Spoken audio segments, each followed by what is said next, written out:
if you can hear me over this car, but we're in Carter's Fox Body right now. That's how we kind of met. I've always been, can't hear me, we'll just talk later. Anyway, that's how we kind of met. We kind of met because I was always interested in Fox Bodies. I've always wanted one. Finally got one, and he's had one for a minute. He's worked on it himself. It's pretty sick. You can see some parts that we got today to install. So yeah. Where we at? O'Reilly's. O'Reilly's Auto Parts. Got back. We got the air intake that we're probably gonna install today. Today. The other one's already out. We did it last time. We got the dashboard. We're probably gonna sand down a little bit. Got this fuel filter. Yes, sir. What else do we got here? We got a cell phone thing right here. Hold on, this is crucial. Forget the rest of the stuff. This is right now, this is the must-have. I'm not gonna put it in right now. I don't want to install it yet, but I'm gonna show you guys where this is gonna go. Maybe, somewhere right there, Perfect spot to hold your phone. Honestly, it doesn't look bad. It's good. But it's gonna be the way But you're it's not. though. Like, is that gonna be awkward? No. All right. All right. We'll test that out. You might be right. All right, so this is what the trunk looks like on a 95 Viper.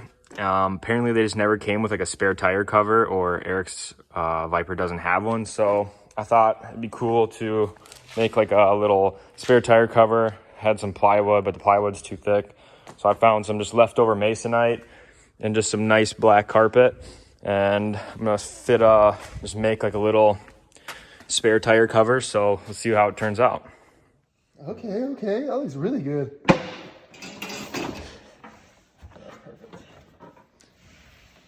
I did do plywood, but the plywood was too big. And I was like, honestly, this is money. If it has a little flex, How do you take it out? You just kind of wiggle it out. There's a trick. It's like Christmas. What do we got here? You got a Canon air filter. Oh, bro, it's for a Honda Civic. This is kind of carbon with it though. It's carbon, bro. They kind of spazzed. Lightweight. It's supposed to add at least 300 horsepower. I heard 400 on the website. This is too nice. Dude, we don't deserve this. We don't deserve it. I was not expecting this. Like when I saw carbon, I thought it was like a fake carbon. Bro, this is legit. Just like how it's gonna look. It definitely is gonna make it look a lot better. All right, let's do it. All right. So what do we got here? This is pretty much what's inside the whole Is this the kit. I'm sure that's a rubber grommet that's gonna go. Yeah, to give it a good seal. Mm-hmm. All right, so maybe we do have to read the instructions. There's a little more. There's a little more to it than I remember. I thought. I mean, it's not hard, but it's like, make sure where E and D they need to go is probably important. I think these are gonna look better than what just came out of this thing. I mean, let's be honest. Come on, like this. We don't want that. We want K&N, baby. And it's gonna sound good too. We should have done a before and after clip. Like the air coming into the engine, so that's like the computer can read it.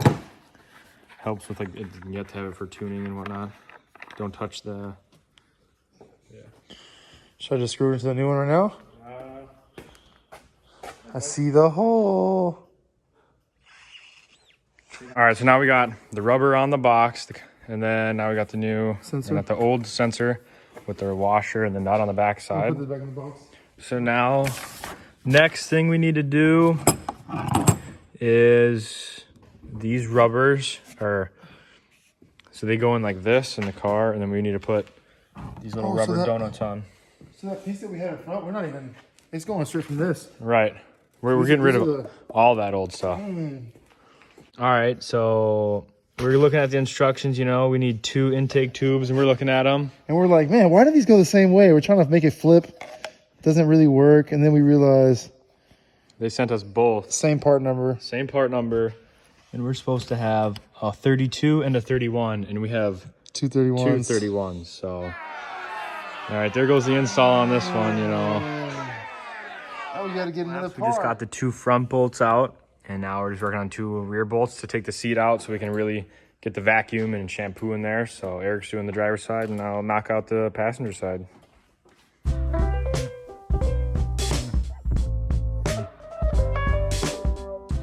That progress.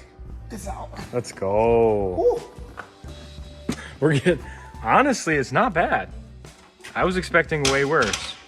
All right, so now we can just start hitting it with the vacuum, and then we're gonna shampoo it. It isn't actually bad though. But there was definitely rats because there's... All right, so Eric just got this all cleaned up, vacuumed out. It's looking fresh, actually. But we need to go that next step and do what? It's like carpet cleaners that spits water in and it pulls out the crud. The crud. So it looks clean on the outside, but we'll see what it really looks like. And that passenger seat's kind of being a you know what. So I'm gonna leave it up to the mechanic to get that one out. You know, we gotta get it wet with the Dawn. Take your brush. Get all the crud up.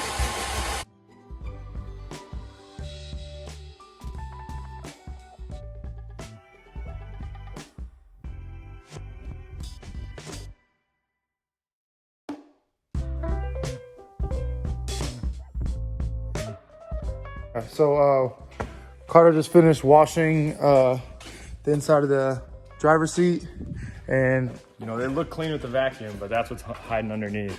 Yeah, all right, so EK is just diving into it, starting to sand down the dash. There's only one way to do it, man. This is gonna take him a while, so we're gonna roll that time lapse.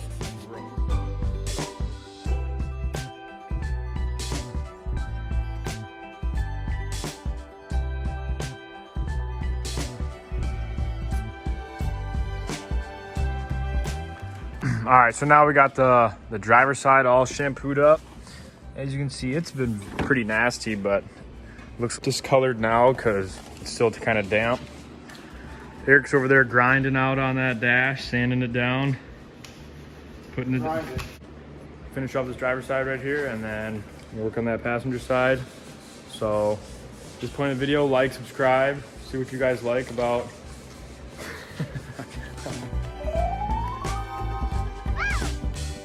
So this is a little quick Q&A with EK.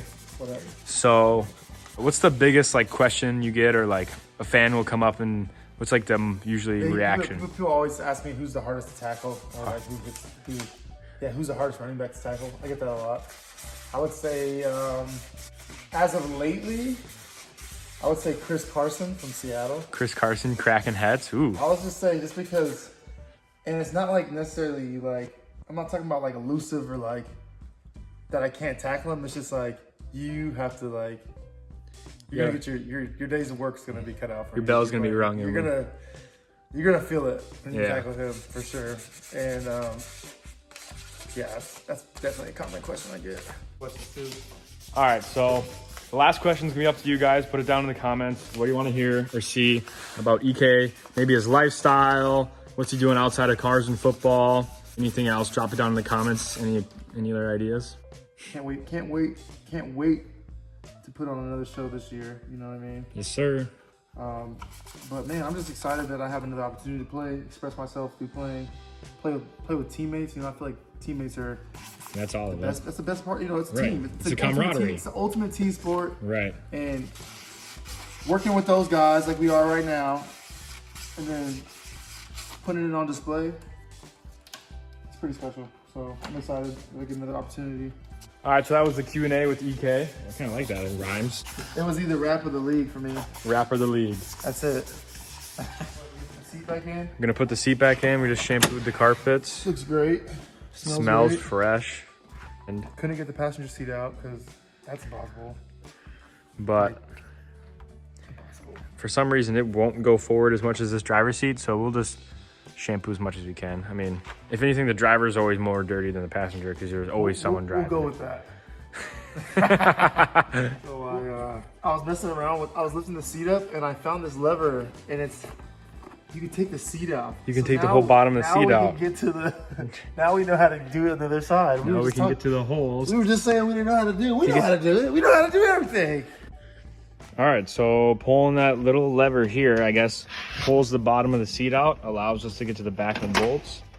Now we can take the seat out. So shout out to Eric for struggling and figuring it all out at the same time. All right, enough. All right, so I just wrapped up the passenger side, shampoo, vacuum. It takes a lot longer than you think, but we're in no rush here. EK's over here getting these seats scrubbed up. They look so much better. They're nice and clean and they're not as greasy. Cleaning out the dash and. Hey, what's up? Party on my cell phone. Like even that's going back in the glove box. Got it. It's going right back in the glove box. Because then when there's some stuff you got to keep in the glove box, but some stuff you got to toss. See, when you got to roll around, you got to have that up your ear, like you stuck in 95. Yep. Yeah, I'll be right there. Hey, this on the back of it, it says Viper RT10, designed, developed, and manufactured in the Motor City by Team Viper. It's pretty cool. Right in the back of the little compartment. No doubt. And the hat. Matching. Oh, let's get a zoom in on that hat real quick. Hey, thrifted this, you know. That's a classic hat. Depop. You know where that belongs? That belongs right up here on the rear view mirror when you're driving it. Here, hey, go ahead and buy yourself something nice. Here you go. 50 cents? You can get. I can get gumballs. You can get a cheeseburger back in my day for that. Yeah, man. So it's cool going through the glove box. I really haven't gone through it since I got it, and there's a bunch of like stuff from my grandpa's business. You know what I mean? There's let's see that time capsule. There's a Viper handbook. Woo! That has like some of his registration cards and stuff in there. There's a little Bible that's signed by him. So it's pretty cool, man. I'm definitely gonna keep all this stuff in the car. You know, obviously I've known about this car since I was a kid. My dad would always tell me. My grandpa lived in Illinois. I lived in California. So we weren't really close, but I love cars. And I feel like I always knew about this car. So I was always kind of like, man, my grandpa has a Viper. You know what I mean? So it's pretty cool that I get to take care of it. The coolest kid on the block. I mean, 95, this was... Man, I feel like it's it still is. I mean, it's still sick, man. And I feel like it just makes me that much more like motivated to take care of it. You know what I mean? And do right by it for sure. So I'm gonna keep all this stuff, organize it a little bit, get rid of some stuff that I don't need, and yeah, it's cool, man. I got all a lot of registration and stuff here. I'm definitely gonna keep show my dad and stuff like that. So.